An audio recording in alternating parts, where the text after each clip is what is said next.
La 31esima Borsa Internazionale del Turismo di Milano, stamattina l'apertura, presente in forze il Veneto che punta soprattutto sulla tecnologia e lo sport e la sua perla Venezia.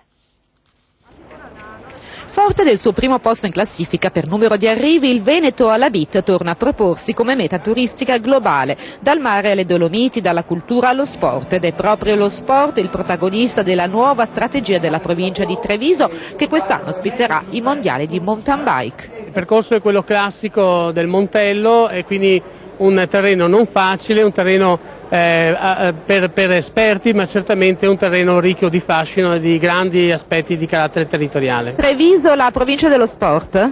Sì, un'esperienza nuova nel panorama veneto, un mettere a sistema alcune imprese e quindi si sono messe in gioco scommettendo su una ricettività specifica mirata per il turista sportivo. E contro il turismo mordi e fuggi, caratteristica di questi ultimi tempi di crisi, la provincia di Venezia scende in campo. Accomodatevi, dice il nuovo slogan, non solo parole ma anche coi fatti. Accomodatevi, ma accomodatevi con calma, sostate in tutti i luoghi bellissimi della nostra provincia che possono dare numerose emozioni, per cui è in qualche modo un messaggio volto al turismo lento e non al turismo mordi e fuggi che diciamo non porta vantaggio al nostro territorio. E com'è il bilancio del 2010? Ma è un bilancio sostanzialmente buono perché ci riconfermiamo come prima provincia in Italia appunto per le presenze, con 33 milioni di presenze. Teniamo conto che il Veneto ne fa 66 milioni, per cui sicuramente numeri rilevanti che si evidenziano nella città di Venezia ma soprattutto nelle nostre spiagge.